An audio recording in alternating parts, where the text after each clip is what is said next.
Para você que nos assiste, queremos dar de novo a saudação.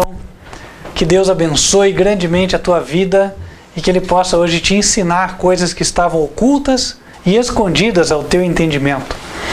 Nós vamos estudar Romanos capítulo 1 e vamos tratar também do tema do homossexualismo, o qual é abordado neste capítulo. Então, nós não vamos forçar o entendimento, nós simplesmente vamos passar por um trecho da Escritura que trata deste assunto. Nós não faremos apologia ao pensamento quer de uma minoria ou de uma maioria.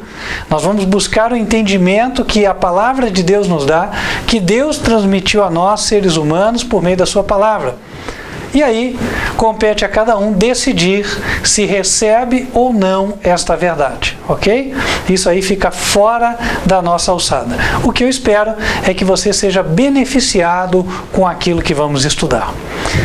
Convido que você abra a tua Bíblia em Romanos capítulo 1, versículo 1 e faça a tua oração particular, pedindo a Deus para que dê a você entendimento para compreender o significado correto da sua palavra. Romanos 1, versículo 1.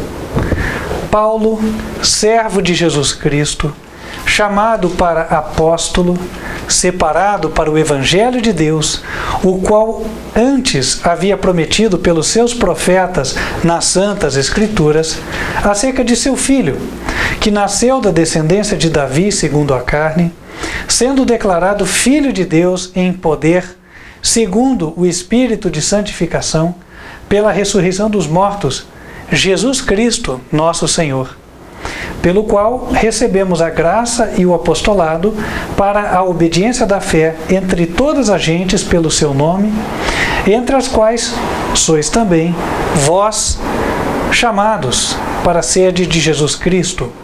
A todos os que estáis em Roma, amados de Deus, chamados santos, graça e paz de Deus, nosso Pai, e do Senhor Jesus Cristo.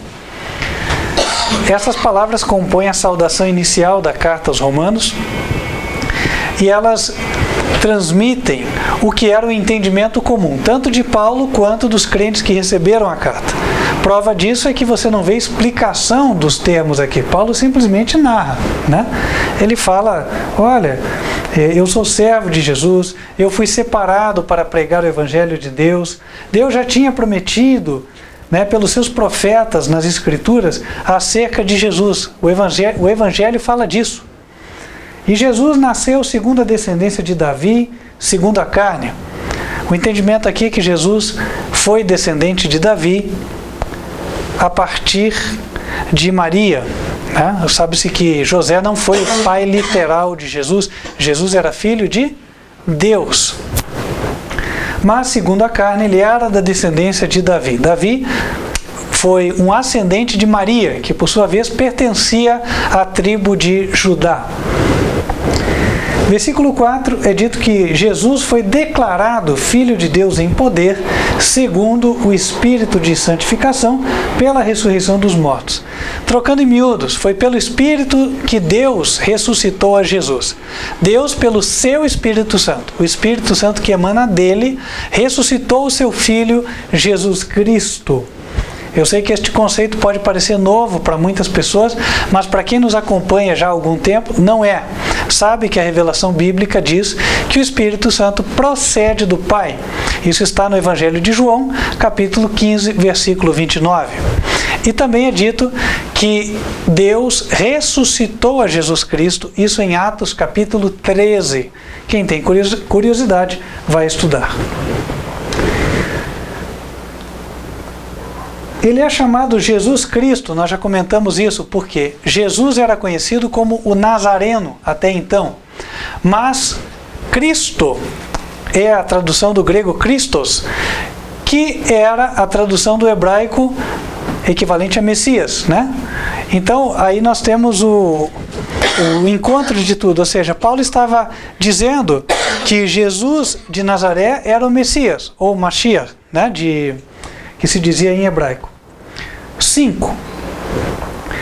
Por meio de Jesus, ele e os demais apóstolos receberam o chamado. Aqui ele diz: recebemos graça e apostolado. Graça é um favor imerecido. Quando Deus nos chama para cumprir uma missão, isso em si já é um favor imerecido. Nós não merecíamos nem a vida, quanto mais uma oportunidade, né? Devíamos ser muito gratos pelas oportunidades que Deus nos deu. Afinal de contas, pessoas por muito menos são gratas. Um exemplo: você abre um espaço para a pessoa numa empresa e a pessoa fica agradecida. Não é verdade? Ela ganha um emprego, ela sabe que aquele emprego traz a ela sustento e assim por diante. Neste caso, o que nós ganhamos é o privilégio de trabalhar na obra de salvar pessoas, de tirar pessoas da morte eterna para a vida eterna. Ora, quanto vale isso? Não tem preço. Portanto, devemos entender que isto é um grande privilégio. Este apostolado tem um propósito. O apóstolo significa uma pessoa chamada para pregar o Evangelho. E o Evangelho que ele pregava tinha o propósito de obediência da fé. Ele era para conduzir a pessoa à obediência. Obediência aos mandamentos de Deus. Quando Adão caiu lá no Jardim do Éden, caiu porque desobedeceu o mandado de Deus. E os seres humanos voltarão para lá e novamente comerão daquela árvore da vida que concede vida eterna por meio da obediência. E a mensagem que mostra para elas o caminho é o Evangelho. Então o Evangelho é o Evangelho da obediência pela fé. E este Evangelho é pregado entre todas as gentes, deve ir ao mundo todo. E é pregado pelo nome de Jesus. Isto é o que nos trata, é o que trata o verso 5. Versículo 6. Entre todas estas gentes de todas as nações, os romanos também foram chamados para serem discípulos de Jesus. É o que ele diz no verso 6. Por isso diz: entre os quais sois também chamados. Verso 7. A todos os que estáis em Roma, amados de Deus, chamados santos. Aqui uma coisa tem que ficar esclarecida. A Igreja Popular, pelo menos no Brasil, assegura que santos são pessoas que morreram e ganharam esse status por força de indicação ou de decreto do Papa. Mas a Bíblia relata que santos são todos aqueles que aceitam o Senhor Jesus Cristo, todos os convertidos. Então, você que aceitou Jesus é um santo aos olhos de Deus, se você foi convertido de fato. Todo aquele que nasceu de novo é santo. A esses vem a saudação: graça e paz de Deus nosso Pai e do Senhor Jesus Cristo. Versículo 8 em diante. Paulo diz: primeiramente, dou graças a Deus por Jesus Cristo acerca de vós todos, porque em todo o mundo é anunciada a vossa fé. Porque Deus, a quem sirvo em meu espírito, no Evangelho de seu Filho, me é testemunha de como incessantemente faço menção de vós, pedindo sempre em minhas orações que, em algum tempo, pela vontade de Deus, se me ofereça boa ocasião de ir ter convosco, porque desejo ver-vos para vos comunicar algum dom espiritual, a fim de que sejais confortados, isto é, para que juntamente convosco eu seja consolado pela fé mútua, tanto vossa como minha. Não quero, porém, irmãos, que ignoreis que muitas vezes propus ir ter convosco, mas até agora tenho sido impedido, para também ter entre vós algum fruto, como também entre os demais gentios. Eu sou devedor, tanto a gregos como a bárbaros, tanto a sábios como a ignorantes. E assim, quanto está em mim, estou pronto para também vos anunciar o Evangelho a vós que estáis em Roma. Aqui ele primeiramente agradece a Deus acerca do testemunho dos romanos. Você às vezes pensa que a tua vida passa sem sentido, as tuas lutas com Deus não são vistas e você não faz uma grande obra para o Senhor.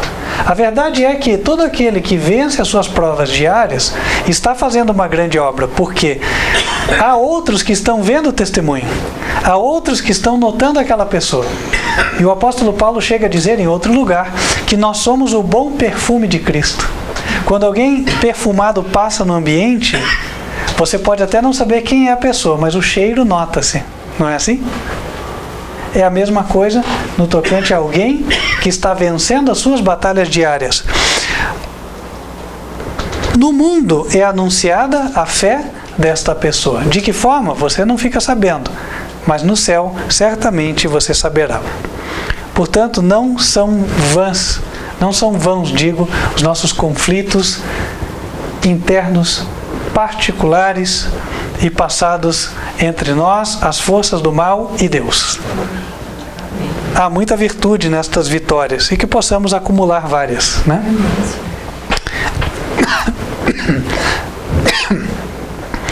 Versículo 9. Paulo menciona que tem orado incessantemente pelos romanos.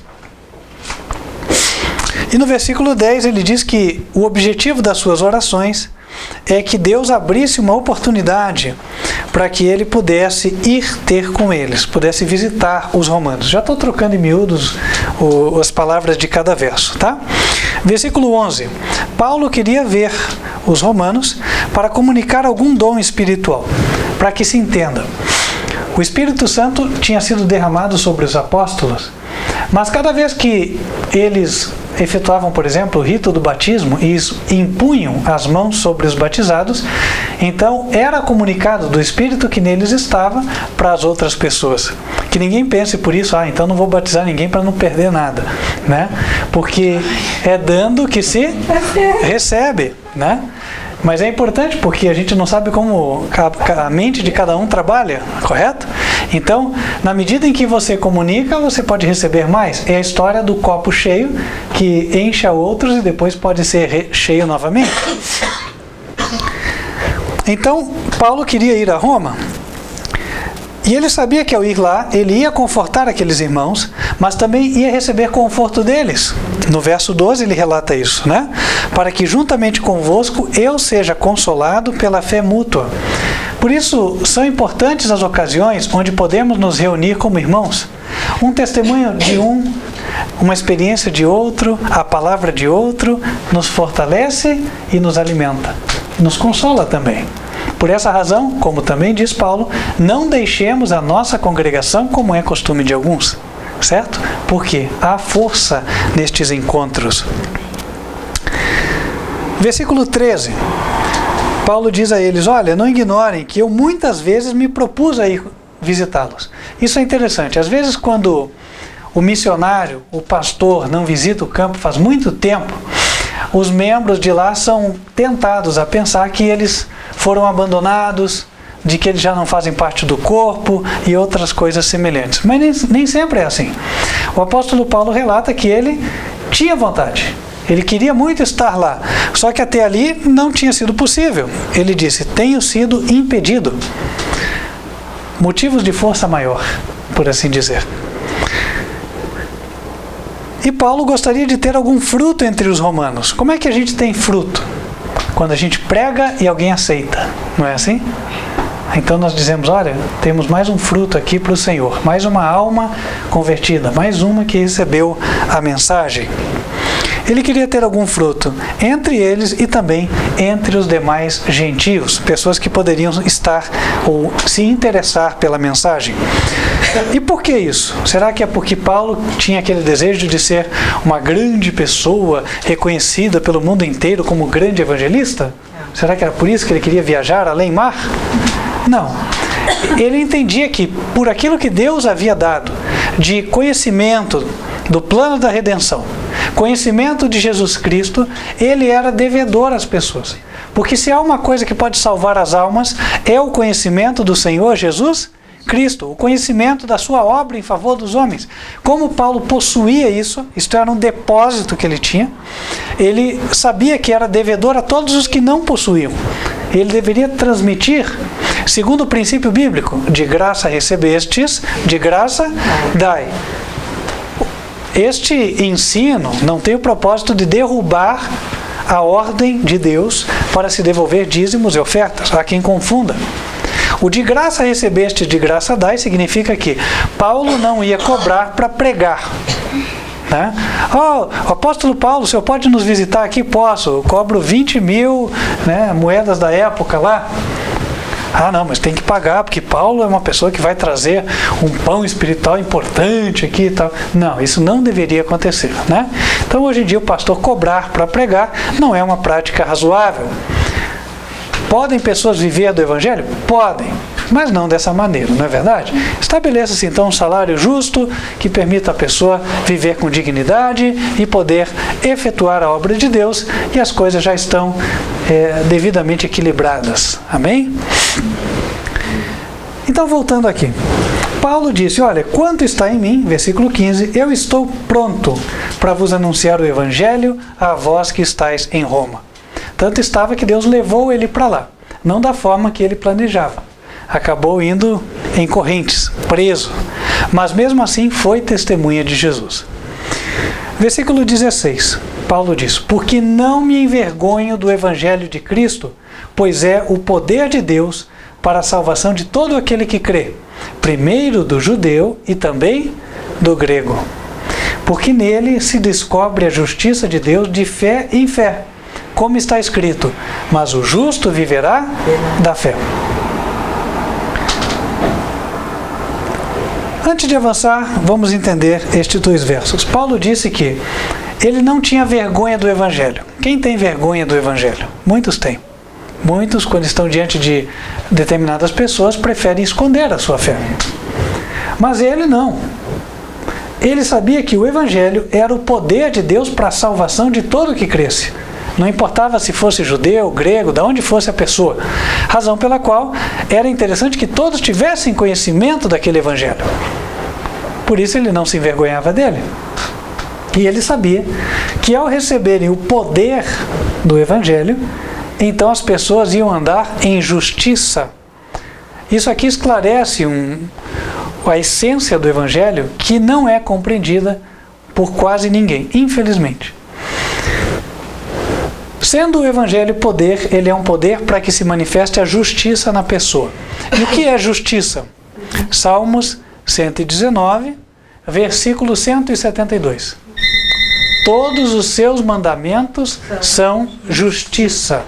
Portanto, o evangelho é o anúncio do poder de Deus entregue a quem queira, a quem quiser, para que esta pessoa obedeça, para que ela esteja em harmonia com os 10 mandamentos. Como está escrito, o justo viverá da fé. Só que a fé e a obediência estão aqui em simbiose, né? Eles estão como, sabe aqueles fios de telefone antigos, né? Que vinham um enroladinho no outro, assim? Então é assim, elas vêm de uma forma inseparável, indissolúvel. Através da fé, recebe-se o poder e obedece-se aos 10 mandamentos de Deus. É o que Paulo diz de forma resumida. O justo viverá da fé? Claro, mas a fé o levará à obediência. Versículo 18, posto isso, agora Paulo entra para expor o problema da humanidade e chegar na questão do homossexualismo, a qual nós anunciamos há pouco. Versículo 18. Porque do céu se manifesta a ira de Deus sobre toda a impiedade e injustiça dos homens que detêm a verdade em injustiça. Porquanto o que de Deus se pode conhecer, neles se manifesta, porque Deus lhe o manifestou. Porque as suas coisas invisíveis, desde a criação do mundo, tanto o seu eterno poder como a sua divindade, se entendem e claramente se veem pelas coisas que estão criadas, para que eles fiquem inexcusáveis. Porquanto, tendo conhecido a Deus, não o glorificaram como Deus, nem lhe deram graças. Antes, em seus discursos, se desvaneceram, e o seu coração insensato se obscureceu. Dizendo-se sábios, tornaram-se loucos, e mudaram a glória do Deus incorruptível em semelhança da imagem de homem corruptível, e de aves, e de quadrúpedes, e de répteis. Pelo que também Deus os entregou às concupiscências do seu coração, à imundícia, para desonrarem o seu corpo entre si. Pois mudaram a verdade de Deus em mentira, e honraram e serviram mais a criatura do que o Criador, que é bendito eternamente. Amém. Pelo que Deus os abandonou às paixões infames, porque até as suas mulheres mudaram o uso natural no contrário à natureza. E, semelhantemente, também os varões, deixando o uso natural da mulher, se inflamaram em sua sensualidade uns para com os outros, varão com varão, cometendo torpeza e recebendo em si mesmos a recompensa que convinha ao seu erro. Começando do verso 18. Aqui o apóstolo, embora tenha o propósito de pregar o evangelho na epístola, anuncia a ira de Deus. Isso é uma coisa interessante. Muitas vezes as pessoas tratam disso como coisas totalmente dissociadas. Olha, uma coisa é a ira de um Deus bravo, outra coisa é a misericórdia de um Deus piedoso, né? É a misericórdia de Jesus versus a ira de Deus Pai. E a ira nada tem que ver com o evangelho. A ira é para o ímpio, o evangelho, a bênção é para o santo. Ok. A ira finalmente vai ser derramada sobre o ímpio. Isso é verdade. Agora, daí a dizer que a ira não tem nada a ver com o ser humano, porque Deus é misericordioso demais, seria errar. Aqui está dizendo que do céu se manifesta a ira de Deus. E se manifesta sobre toda impiedade e injustiça. Vocês veem homens hoje praticando impiedade? Mulheres praticando impiedade? Pois a ira de Deus se manifesta. E ela se manifesta contra os que detêm a verdade em injustiça. Ninguém entenda por aqui que isso se refere só às pessoas que conhecem o evangelho, mas não vivem. A ideia aqui é mais ampla. Por quê? Nos versos 19 e 20, ele menciona que este grupo é um grupo de pessoas que conhecem a obra de Deus por meio da natureza. Verso 19. O que de Deus se pode conhecer se manifesta nas pessoas. Deus lhe manifestou. Verso 20. Porque as suas coisas invisíveis, desde a criação do mundo, mesmo o poder de Deus e a divindade de Deus, se entendem e claramente se veem pelas coisas que estão criadas. Você anda na rua, você vê a árvore, a grama, olha para cima, vê o céu azul, as nuvens, o sol. E aqui o apóstolo diz, olha, estas são evidências do poder e da divindade de Deus. Então não há razão para qualquer pessoa ignorar a Deus ou andar em desobediência. Aquele que pratica a impiedade, ele faz isso apesar de conhecer a justiça. Interessante? É por isso que muitas vezes nós comentamos aqui que cada um escuta a voz da consciência. A voz da consciência fala com todos. Então, eles não têm desculpa, é o que ele diz no verso 20. Ninguém tem desculpa para ser ímpio. Ninguém tem desculpa para ser ateu. Porque conhecimento de Deus por meio da natureza, ele possui. Ah, mas e a pessoa que aprendeu isso desde criança, tal? Deus tem misericórdia e vai dar oportunidade. Mas a verdade é que as evidências da existência de Deus estão aí, a olhos vistos. E até o cego, né, de forma sensitiva, pode perceber. Porque diz que em nós se manifesta aquilo que de Deus se pode conhecer. Né? Versículo 19. O que de Deus se pode conhecer, neles se manifesta. Em nós mesmos. Como é que meu coração bate? Como é que eu raciocínio? Né? Como é que funciona meu sistema linfático? E assim por diante. Verso 21. Porquanto, tendo conhecido a Deus, não o glorificaram como Deus, nem lhe deram graças. Antes, em seus discursos, se desvaneceram, e o seu coração insensato se obscureceu. Então a ideia é a seguinte, se alguém hoje é incrédulo, coração duro, não recebe o que a Bíblia diz e tal, ou pelo menos ele jura de pé junto que não há Deus, a causa apontada pela palavra de Deus é, bom, em algum momento essa pessoa se desvaneceu nos seus discursos. O que é se desvanecer? Hein? Ela acaba que ela vai tanto falando daquilo que aquilo se torna verdade para ela, não é assim? E aí, obviamente, depois disso vem a soberba, inclusive, né? Mas o seu coração insensato acaba se obscurecendo. Então, o obscurecer é uma coisa gradativa, não é de uma vez. chega uma hora que a pessoa não enxerga a luz. Está acostumada a ser cética. Versículo 22. Dizendo-se sábios, tornaram-se loucos. Aos olhos de Deus, é claro. Aos olhos deles continuam sendo sábios. E quem sabe aos olhos da sociedade também são sábios. Mas já ouviram aquele provérbio? Nem tudo que reluz é ouro? Nem todo doutor é sábio aos olhos de Deus. Verso 23. E mudaram a glória do Deus incorruptível em semelhança da imagem de homem incorruptível e de aves e de quadrúpedes e de répteis.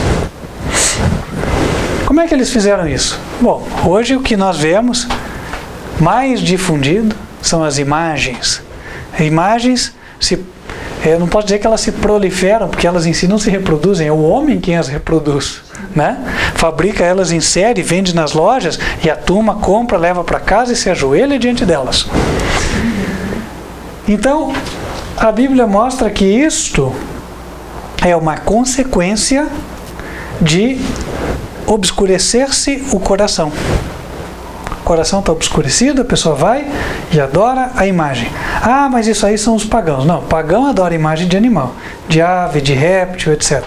Mas aqui existem também imagens de homens. E há quem adore imagens de homens em nome de Deus, e em nome de Jesus. E em nome de Maria, mãe de Jesus. Não é assim? Deus condena todos esses. Quer dizer que eles não vão se salvar? Não. Não quer dizer isso. Quer dizer que Deus condena esta atitude. Deus espera que estas pessoas que praticam estas coisas e estão assistindo este sermão mudem de atitude. Versículo 24. Pelo que também Deus os entregou às concupiscências do seu coração, à imundícia, para desonrarem o seu corpo entre si. E aí ele entra naquela questão de que Deus os abandonou às paixões infames, né? E aí o contato de homens com homens, varões com varões, cometendo torpeza. Interessante. É histórico isso, né? A gente viu, é histórico e sistêmico, né? Muitos casos na Igreja Católica de homossexualismo, né? Ou pedofilia, né? Padres abusando de crianças e tal, né? Quantas vezes a gente já viu? Bom, o que acontece? Por que isso acontece? A Bíblia diz, porque adoraram as imagens. Então uma coisa leva a outra. Agora, quando a gente analisa do ponto de vista bíblico, fica evidente o porquê.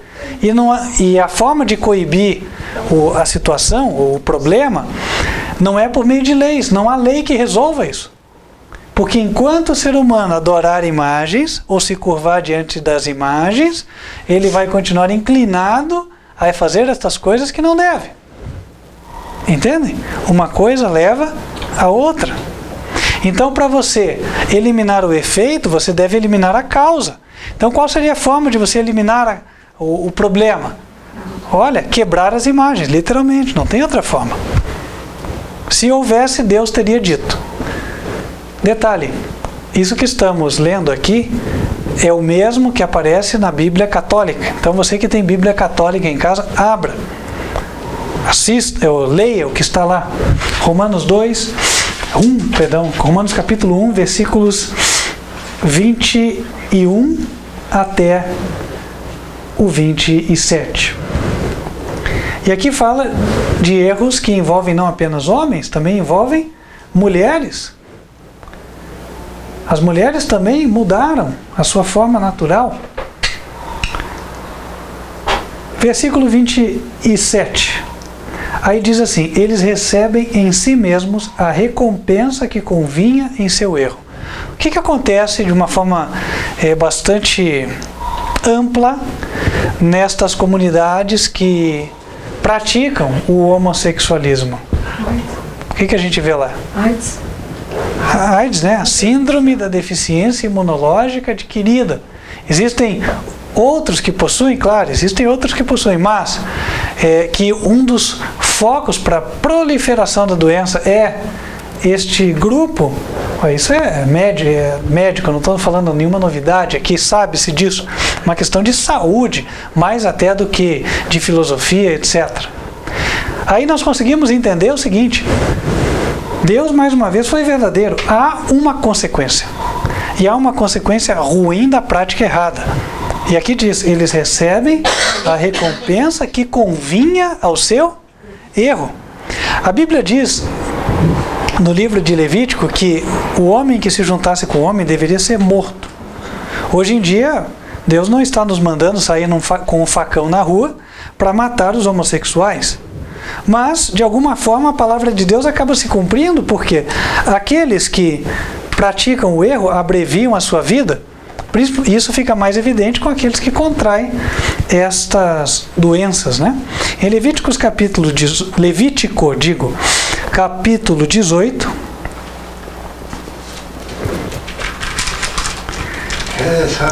ele fala, né? No versículo 22, né? Com varão não te deitarás como se fosse mulher. A abominação é.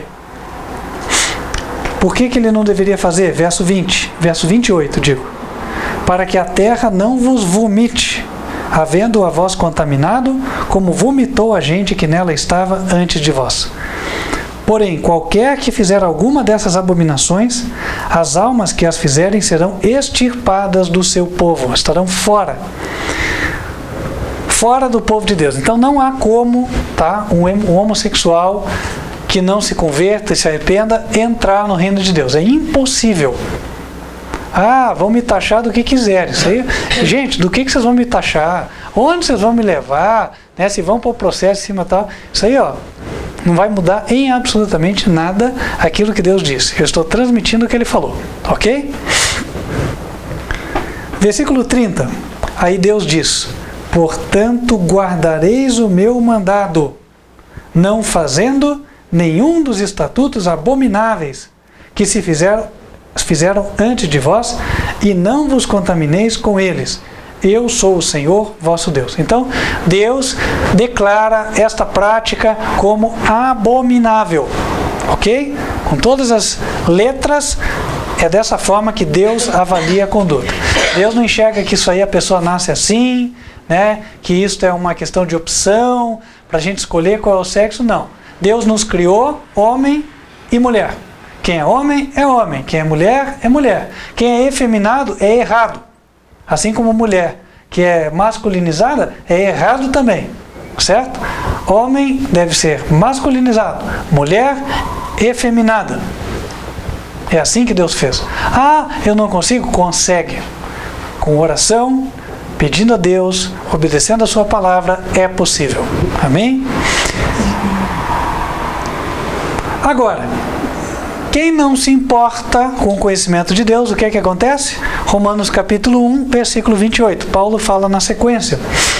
E, como eles não se importaram de ter conhecimento de Deus, assim Deus os entregou a um sentimento perverso para fazerem coisas que não convêm, estando cheios de toda iniquidade, prostituição, malícia, avareza, maldade, cheios de inveja, homicídio, contenda, engano, malignidade, sendo murmuradores, detratores, aborrecedores de Deus, injuriadores, soberbos, presunçosos, inventores de males, desobedientes ao pai e à mãe, nécios, infiéis nos contratos, sem afeição natural, irreconciliáveis, sem misericórdia, os quais, conhecendo a justiça de Deus, que são dignos de morte os que tais coisas praticam, não somente as fazem, mas também consentem aos que as fazem.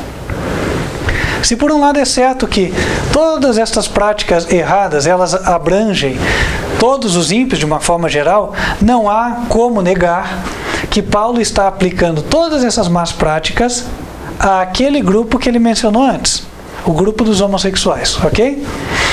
E é uma coisa que a gente vê. Hoje em dia, infelizmente, quem é heterossexual tem que ficar na defensiva, porque a pessoa te afronta, não é verdade?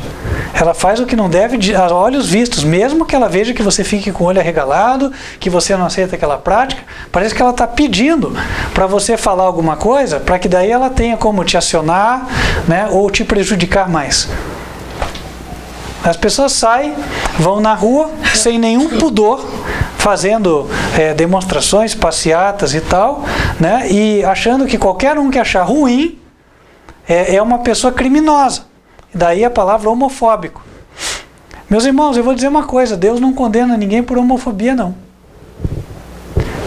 Não se ele respeitar o limite. Claro, Deus não quer que ninguém saia batendo ou matando. Isso Deus não nos permite. Agora, dizer que é errado, sempre.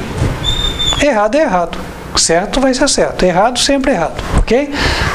E a Bíblia diz mais. Ai daqueles que usam lei por pretexto. Isso está se tornando uma prática comum de alguns anos para cá. Fazem-se leis para dar pretexto para criminoso se sentir legalizado. Agora tem essa história da maconha aí, certo? Ah, vamos legalizar a maconha. Ó, irmão, droga é droga. Que negócio é esse aqui, né? Não, agora virou legal. Então é legal, todo mundo pode fazer? Ah, todo mundo pode fumar? Pode, vai morrer antes. Todo mundo pode beber? Pode, também vai morrer antes. Certo? Paulo disse, todas as coisas me são lícitas, mas nem todas me convêm. E o que não convém é errado e acabou. A própria natureza diz. Não interessa se o juiz diz, o presidente, o STF, seja lá quem for. Gente, bom senso é uma coisa que Deus concedeu a cada indivíduo. E Ele nunca vai tirar isso. Ele nunca vai querer que nós hajamos como robôs. Robôs controlados por um software lá vindo do STF, ou vindo lá do executivo, ou vindo lá de qualquer lugar. A ponto de qualquer medida nova que saia, eu me enquadro porque é uma medida. Irmãos, nós devemos obedecer às leis.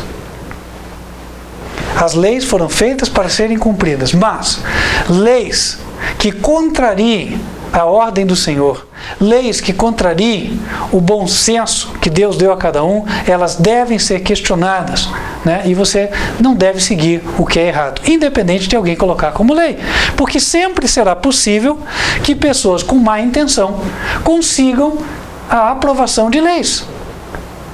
E só porque elas conseguiram, uma minoria por vezes trabalha e consegue. Então toda a maioria tem que fazer o errado, porque o errado agora é lei? Se hoje se aprovasse, por exemplo, né, uma lei obrigando a guardar o dia do domingo, nós teríamos que guardar o domingo? Qual é o dia de repouso, irmãos? Sábado. O sábado. Êxodo 20, versos 8 a 11.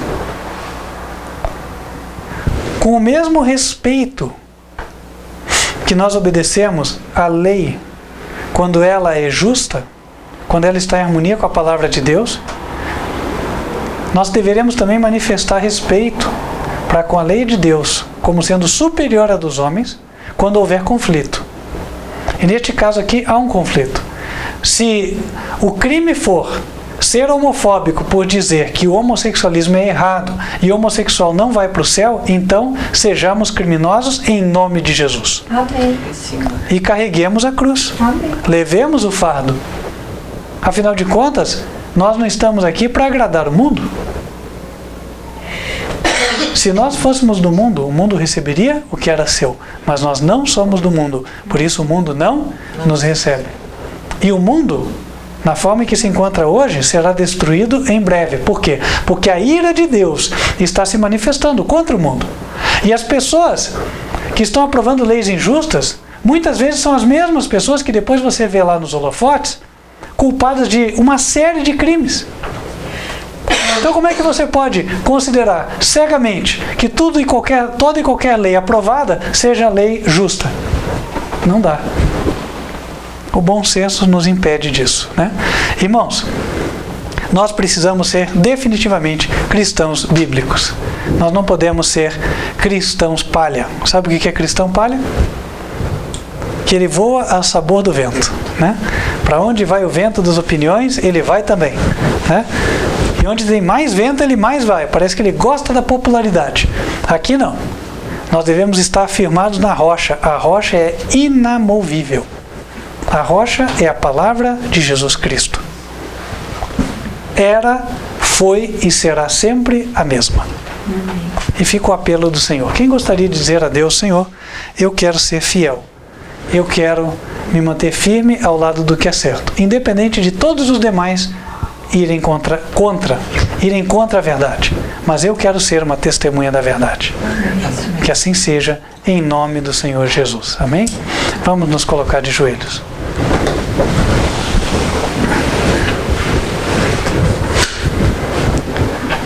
Senhor nosso Deus, agradecemos a Tua palavra eterna e santa, que nos mostra o caminho da verdade, o caminho do bom senso, o caminho da saúde, o caminho da vida eterna, para todo aquele que desejar Te obedecer. Amém.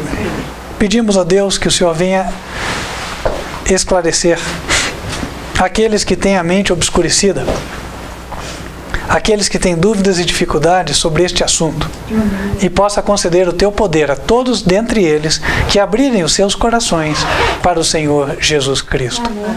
Que possam se livrar das más práticas e andar em santidade na Tua presença, como convém a todo aquele que crê em Cristo Jesus. Pedimos que nos abençoe, continue guiando esta igreja a sempre proclamar a verdade, independentemente das consequências, com o equilíbrio que o Evangelho requer. Amém. Pedimos estas bênçãos em nome de Cristo Jesus. Amém. Amém. Saúdo você que está nos assistindo, já convidando para que você continue acompanhando as transmissões que são feitas dos cultos online. Essas transmissões ocorrem terças-feiras a partir de 8 horas da noite e sábados em 2 horários, 15 para as 10 da manhã, Escola Bíblica das Crianças, e 11 horas da manhã, Mensagem do Culto. Você nos assiste pelo canal youtube.com/TV Advertência Final. E também disponibilizamos pelo site estudos e artigos e materiais para venda, para você se aprofundar no conhecimento da verdade. Nosso site é advertenciafinal.com.br. Feche os teus olhos, quero invocar as bênçãos do Senhor sobre a tua vida antes de encerrarmos esta transmissão. Que o Senhor te abençoe e te guarde. Que o Senhor faça resplandecer o seu rosto sobre ti e de ti tenha misericórdia.